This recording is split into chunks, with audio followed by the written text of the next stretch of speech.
Assalamualaikum warahmatullahi wabarakatuh. Yang terhormat kepada Ibu Fatma selaku dosen mata kuliah praktikum pengauditan. Di sini saya sebagai auditor junior akan menjelaskan beban usaha. Perkenalkan, nama saya Muhammad Saka Syadza Sukmawanta dari kelas 3I AKM nomor absen 14 dengan nomor NIM 23425201125.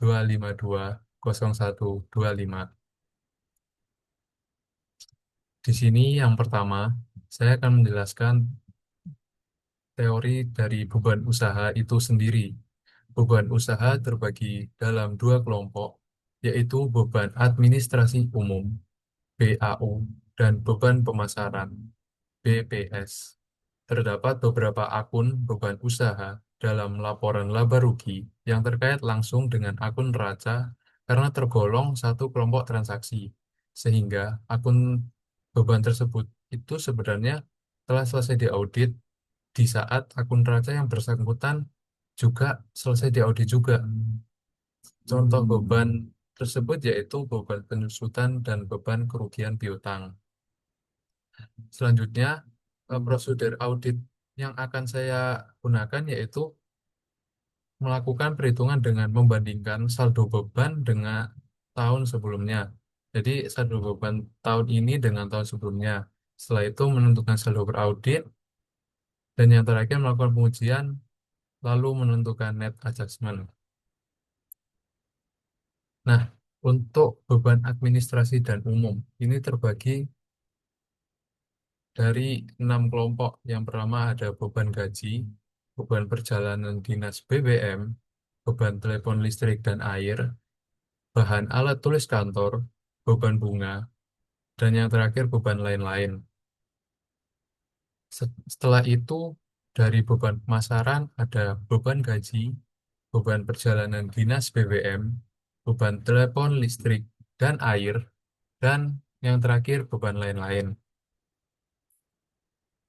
Untuk informasi yang tersedia ini, kita temuan audit berasal dari saldo buku besar untuk periode yang berakhir 31 Desember, yaitu ada BAU beban gaji, BAU perjalanan dinas BBM, BAU beban telepon listrik dan air, BAU bahan alat tulis kantor, BAU beban bunga, BAU beban lain-lain, BAU beban gaji, BPS beban perjalanan dinas BBM, BPS beban telepon listrik dan air, dan BPS beban lain-lain. Jadi temuan audit ini berasal dari saldo besar. Tetapi selain itu, bukti audit ini bisa didapatkan dari yang pertama, beban gaji. Beban gaji ini didapatkan dari bisa daftar hadir karyawan, rekap gaji bulanan, atau slip gaji karyawan. Nah, itu untuk beban perjalanan ini bisa didapatkan dari nota pembelian bahan bakarnya. Kalau untuk beban telepon listrik air ini juga bisa didapatkan dari faktur pembelian, nota pembelian juga sama juga. Terus untuk bahan alat tulis kantor ini juga sama dari faktur pembelian juga.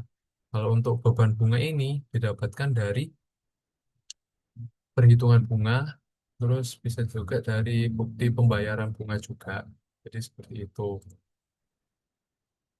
Yang selanjutnya di sini eh, kita mengumpulkan mengumpulkan bukti audit terlebih dahulu. Bukti audit ini didapatkan dari data dukung beban-beban untuk periode yang berakhir 31 Desember 2022. Jadi untuk rincian data dukung beban-beban ini ada rincian sama seperti yang sebelumnya. Ada beban gaji, BAU, beban gaji, perjalanan dinas BBM, telepon listrik dan air, ATK, lain-lain, beban gaji. Terus untuk beban pemasarannya ada dinas BBM, telepon listrik dan air, beban lain-lain. Nah, tapi di sini untuk beban ini terbagi dari bulan Januari, Februari, Maret, April, Mei, hingga Desember. Jadi di sini bebannya itu dihitung per bulan. Setelah itu ada total jumlah secara secara 1 tahun, dan itu eh, semua terjadi di semua beban, mau dari beban administrasi dan umum maupun beban pemasaran.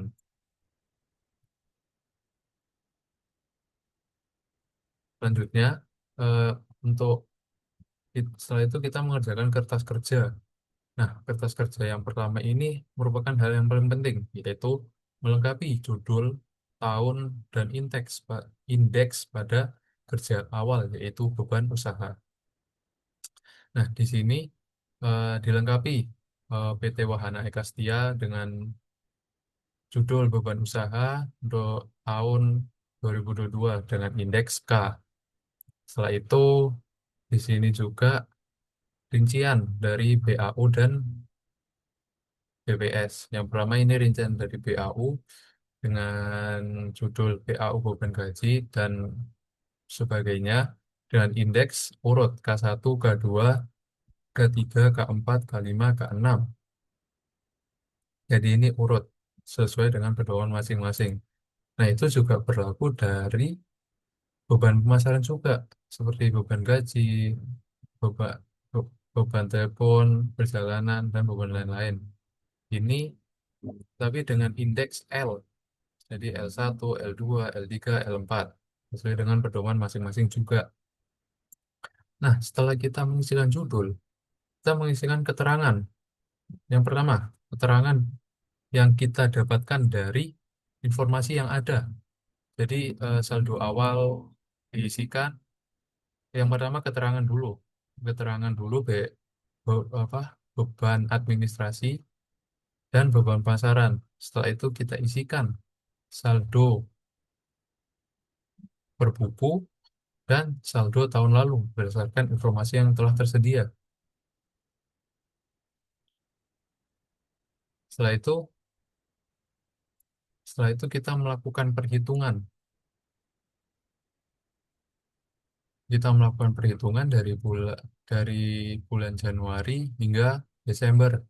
Jadi kita mengisi jumlah nominal dari setiap bulan dari bukti audit yang ada. Setelah itu kita menjumlahkan beban-beban tersebut dengan dan membandingkan dengan saldo buku besar. Nah, di sini menghasilkan selisih yaitu nol. Nah, kalau udah selisih nol, kita menemukan bahwa selisih pada beban administrasi maupun beban pemasaran ini selisihnya nol. Nah, setelah kita sudah menemukan selisih, kita memberi tick mark, untuk mengetahui sumbernya ini berasal dari mana. Nah, seperti di sini sumbernya ini yang X ini berasal dari data tuang beban-beban yang sudah saya cantumkan di sebelumnya. Nah, untuk yang plus ini berasal dari saldo buku besar. Kita bandingkan dari saldo buku besar. Setelah itu, ini juga berlaku untuk semuanya. Untuk beban administrasi umum maupun beban pemasaran. Ini berlaku untuk semuanya. Nah, s- ketika itu udah selesai, kita harus mencantumkan paraf dan tanggal yang sesuai. Jadi kita mencantumkan paraf kita yang mengerjakan dan tanggal kapan kita mengerjakan kertas kerja tersebut. Nah, ketika ketika kita sudah mengisikan nominal-nominal perhitungannya semua, kita mencocokkan di bukti-buktinya itu di saldo per audit. Kita isikan saldo per audit sesuai perhitungannya tadi. Setelah itu net adjustment-nya itu yaitu nol. Jadi seperti itu untuk perhitungan beban usaha. Sekian dari saya. Terima kasih. Wassalamualaikum warahmatullahi wabarakatuh.